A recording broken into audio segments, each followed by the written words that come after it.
Bodo in Sana Mene Teka Yasa Mindo Puquete Decret. They are next set the Kundiloma. The Tonga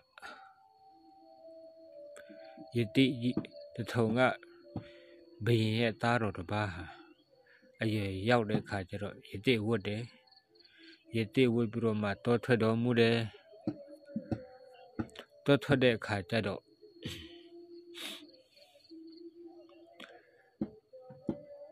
Okalapa Ayama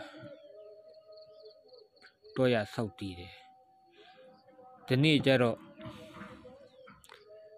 Torema Titi Walan Shayen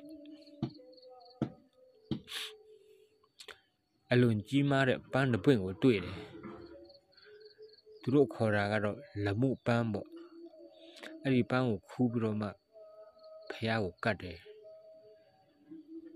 Aripan Puente Cajero Aripan Puentama Kalimali Shini Dandi Desa Petit Dandi Lucor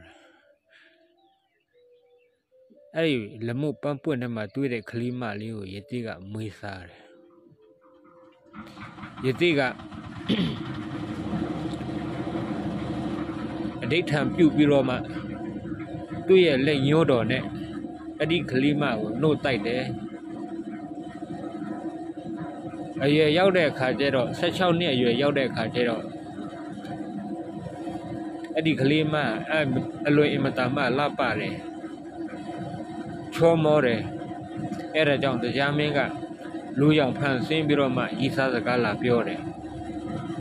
နောက်တော့အဲ့ဒီတရားမင်းနဲ့နိစ္စသွားတယ်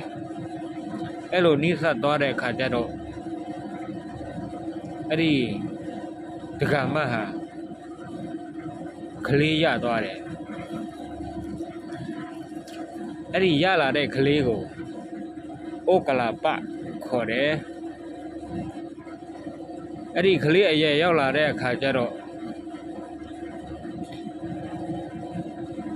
သူ့အဖေဖြစ်တဲ့တရားမင်းက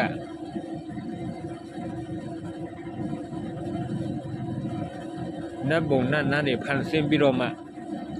ဩကလာပမြို့ကိုတည်ထောင်ပေးခဲ့တယ်အဲ့ဒီဩကလာပမြို့ထဲမှာ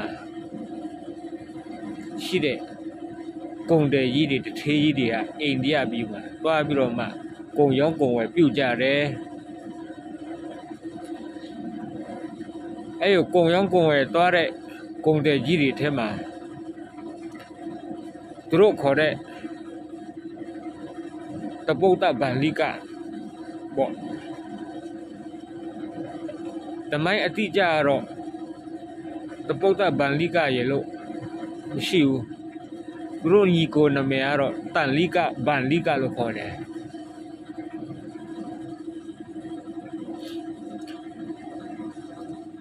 အဲ့တော့အိန္ဒိယပြည်မှာကုံရောင်းကုံဝယ်တွားနေတဲ့အချိန်မှာ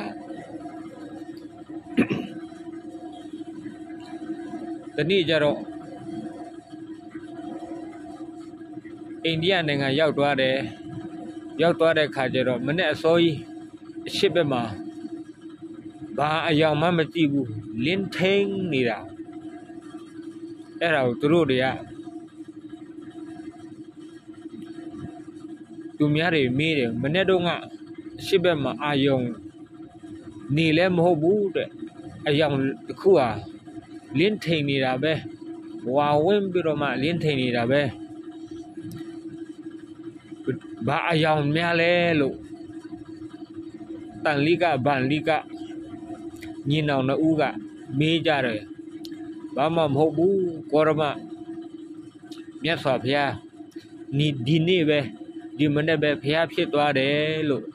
အဲ့ဒီလိုလာပြီးတော့မှပြောကြတယ်အဲ့တော့သူတို့ညီကိုနှစ်ယောက်လည်းအဲ့ဒီ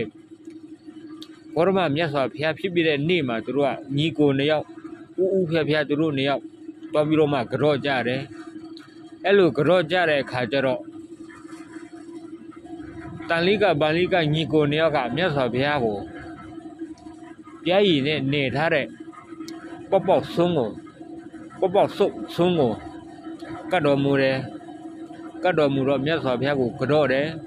မြတ်စွာဘုရားကိုကြော့တော့မြတ်စွာဘုရားကတရားစုတွေပေးပြီးတော့မှသူတို့တွေကိုသရဏဂုံနှစ်ပါးတင်ပေးတယ်အဲ့ဒီတော့ကမြတ်စွာဘုရားဓမ္မစကြာတရားမဟောသေးဘူးအဲ့ဒီတန်လိကဗန္လိကညီကိုနှစ်ယောက်ကိုမြတ်စွာဘုရားဗုဒ္ဓံတရဏံကိစ္ဆာမိဓမ္မံတရဏံကိစ္ဆာမိနဲ့တရဏဂုံနှစ်ပါးပဲတင်ပေးသေးတယ်အဲ့ဒီတော့ကတန်ခါမပေါ်သေးဘူးအဲ့ဒီတော့မြတ်စွာဘုရားကသူတို့ညီကိုနှစ်ယောက်ကိုစံတော်ချစ်စုပေးသနာတော်မူတယ်အဲ့ဒီရရှိလာတဲ့စံတော်ချစ်စုကိုအဲ့ဒါတင်းဘောပေါ်မှာပြင့်ဆောင်လာပြီးတော့မှသူတို့နေတဲ့ကိုဦးစင်းတို့နေတဲ့မြန်မာနိုင်ငံကိုပြင့်လာတာပေါ့တင်းဘောကြီးနဲ့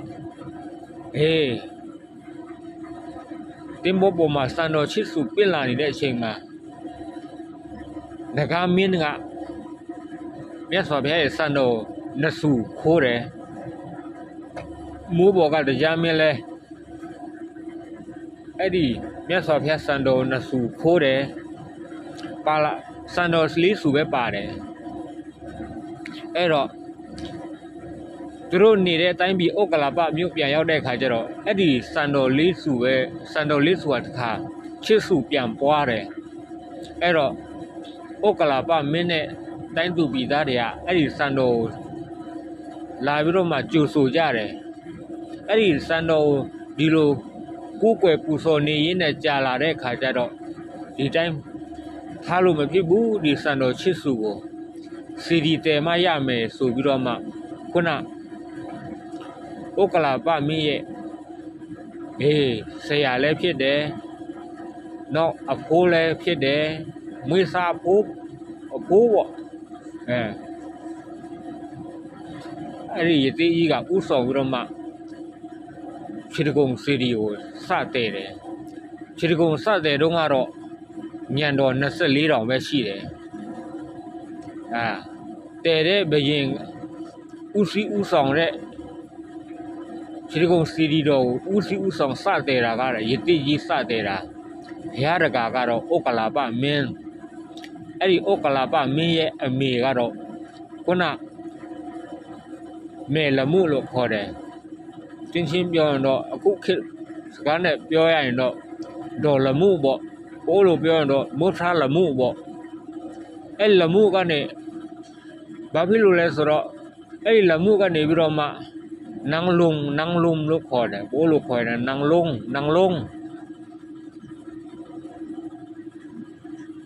ကနေပြီးတော့မှနန်းလုံဟော်ဖြစ်သွားတယ်သူတို့ခေါ်တာကတော့နန်းလုံဟော်ပေါ့အဲ့ဒါနန်းလုံဟော်ဟာဩကလာပမင်းရဲ့အမေပဲရန်ကုန်ရောက်တဲ့ခါကျရင်အဲ့ဒါမေလမှုဘုရားကိုရောက်အောင်ဖူးအဲ့ဒါဩကလာပမင်းအမေရဲ့တည်ထားတဲ့ဘုရားပဲအဲ့ဒါတိတိကျကျပြောရရင်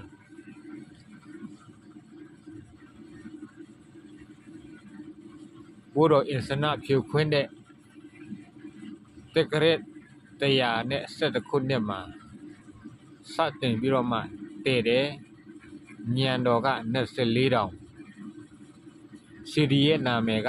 တိကုံဘစီဒီအဲ့ဒီကုန်းရဲ့နာမည်ကတော့တင်ကုတ်တရကုန်းလို့ခေါ်တယ်တင်ကုတ်တရကုန်းပေါ့